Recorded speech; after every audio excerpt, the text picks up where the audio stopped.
C'est la voix d'un ange qui est en train de parler. Et puis il disait, ce qu'on construit révèle l'honneur que l'on accorde à celui pour qui on construit. Ce qu'on construit révèle l'amour que l'on porte à celui pour qui on construit. Ce qu'on construit révèle le sacrifice qu'on est prêt à accepter de consentir pour celui pour qui on construit. Et puis il m'a dit, les édifices parlent. Les édifices sont un message. Voilà pourquoi construire une église, c'est pas construire une église, c'est envoyer un message aux autorités territoriales.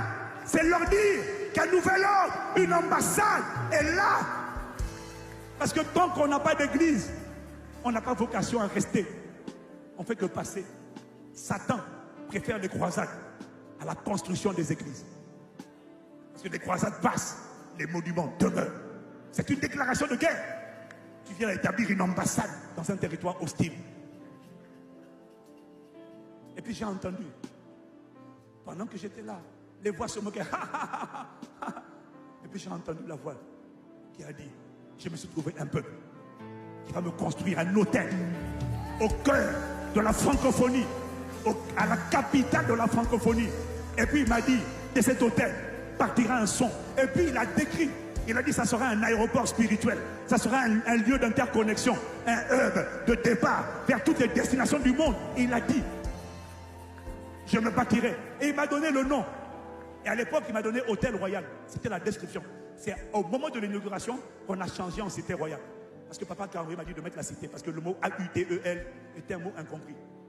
Mais sinon, ça reste l'hôtel. Il m'a donné le nom de toutes les salles. Il m'a donné le nom du restaurant. Il a tout parlé. Pourquoi? C'était sa grossesse. Quand c'est sa grossesse, même quand on n'a pas d'argent, mais que c'est sa grossesse, il va pousser la grossesse. Il va pousser la grossesse. Alors il a conduit les pas. On est parti sans argent. Et il m'a donné les instructions. Comment l'argent va venir? Et puis il m'a dit, focalise-toi sur ton travail. Prêche, prends soin des âmes. Délivre de la peur. On était en plein Covid. En plein Covid. Les églises étaient fermées. Il m'a dit, ne t'inquiète pas. Continue de faire ce que je te demande de faire. Et puis on a vu la provision venir. Venir. Et puis, comme c'est sa grossesse, quand c'est sa grossesse, c'est lui qui fait ce qu'il veut. Alors il est parti incliner le cœur de quelqu'un qui n'est même pas chrétien. Je crois qu'il est musulman. Et on avait des millions de dettes. Normalement, on paye. Ce monsieur-là, sans qu'on négocie,